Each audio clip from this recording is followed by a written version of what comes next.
lecture, we will talk about reading and writing NumPy array data on files. So loading and saving data in binary files. So NumPy provides a pair of functions called save and load that enable you to save and then later retrieve data stored in binary format. So once you have an array to save, for example, one that contains the results of your data analysis processing, you simply call the save function and specify as arguments the name of the file and the array. The file will automatically be given the .npy extension. So for example, data is an NumPy array with a random number, and then we reshape this array as two-dimensional with shape 4×3. Now we can write np.save, then into quotes is the saved data, then the data in the second argument is this data array, then a saved data.npy file will be saved in the working location. Then next, when you need to recover the data stored in a npy file, you use the load function by specifying the file name as the argument, and at this time you have to add the extension .npy. So if we want to load this saved data, we have to write np.load saved data.npy. Then this will load this saved binary format as an np NumPy array called loaded data. And the next is reading files with tabular data using gen from text function. You can also read files in textual format txt or csv. For example, the following data is in the CSV, comma-separated values format, in which data are collected in a tabular format where the values are separated by comma. So this file called tab data CSV, with first row is the value names, ID value 1, 2, 3. Then next is 3 row for the data. To be able to read your data in a text file and insert values into an array, NumPy provides a function called gen from text. Normally, this function takes 3 arguments: the name of the file containing the data, the character that separates the values from each other, in this case is a comma, and whether the data contain column headers. So we can write np.gen from text, then this is file name called tab data, then the limit is comma, then the names, we call the names is true, which means the first row is for the variable names. Then if we show this data, it will be like this one. It is called struct array, this data type, in which the column headings have become the field names. So you can see D type here, ID is float value, value 1 float value. So the first row of the data file will be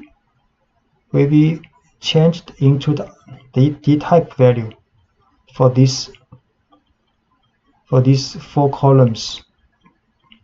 Then the next 3 rows data will be written into this array with the 3 items, and each item is a 4 value.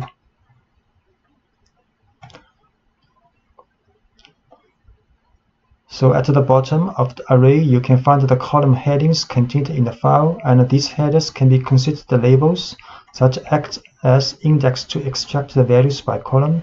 So if we write data bracket ID, then it will return the IDs columns of this array. Actually, it is also an array. with one dimension. And if we write data 0, then it will return the first row of this array.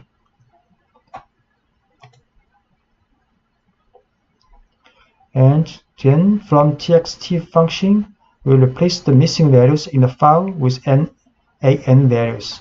So we see this data file called tab data miss. So there are two missing values. Here is missing and here also missing. Then if we read this file, actually write the same format. Then if we show data, for example, data 1, the second item, data 1, it will show NaN in this field.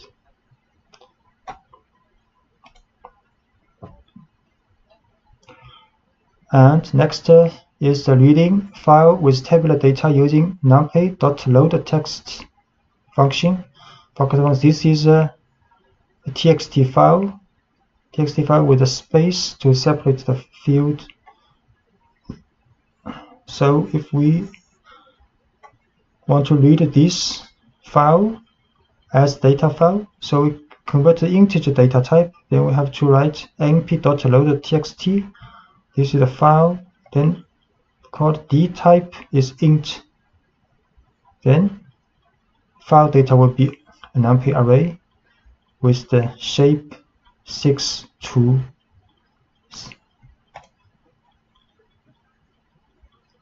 And next, we can import text file into NumPy array by skipping first row.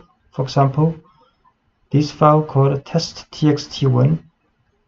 txt, the first row is the value names, index name, then next 6 rows are index and name. So we can write np.loadTxt file name, then write skip rows equals 1, not 0 here, here is 1. Then we write dtype string str. So the data will be an array with string data and the shape is 6-2. We will show all this in Anaconda Spider. So first we have to change this working location to the place where the files are stored and the source files are stored. So we see the file called section 10, the numpy library.py, and the links to this file will be put in the description of this video.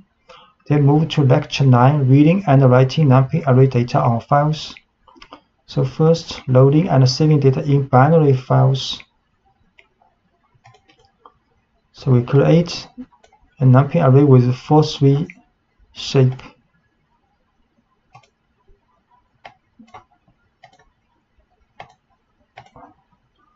4-3 two-dimensional array with a random number between 0 and 1.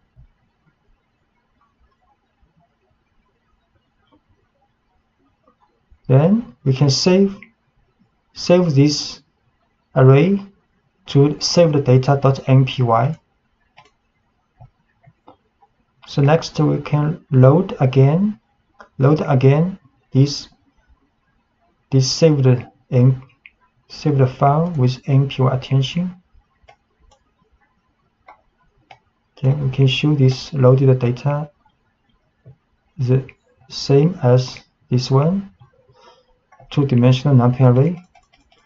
Next we can use gen from text to read the tabular data. We can read the tab data CSV and data show. Data is array with 3 elements, 3 rows, and each row has 4 items. Then a dtype has 4 values with their type ID, value 1, value 2, value 3. And actually this array is a structured array. This data is a structured array. And we can show data bracket with ID. For example, ID will be 1, 2, 3.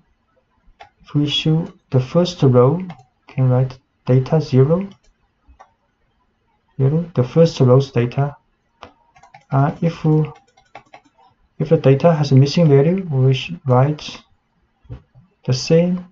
We'll use the same statement here. NaN missing value. For example, ID the same. Data, the first row, data 0 has no missing value, and the second row has a missing value. And we can use load.txt function also. So NumPy load.txt function is the equivalent function to NumPy gen from text function when no data is missing. So in this example, text file data converted to integer data type. We put dtype int here. You can load np load.txt this file, then print. So this is a two-dimensional array with shape 6-2. And we can skip the first row in this example, then convert the file data type to string, dtype to string, and skip row 1.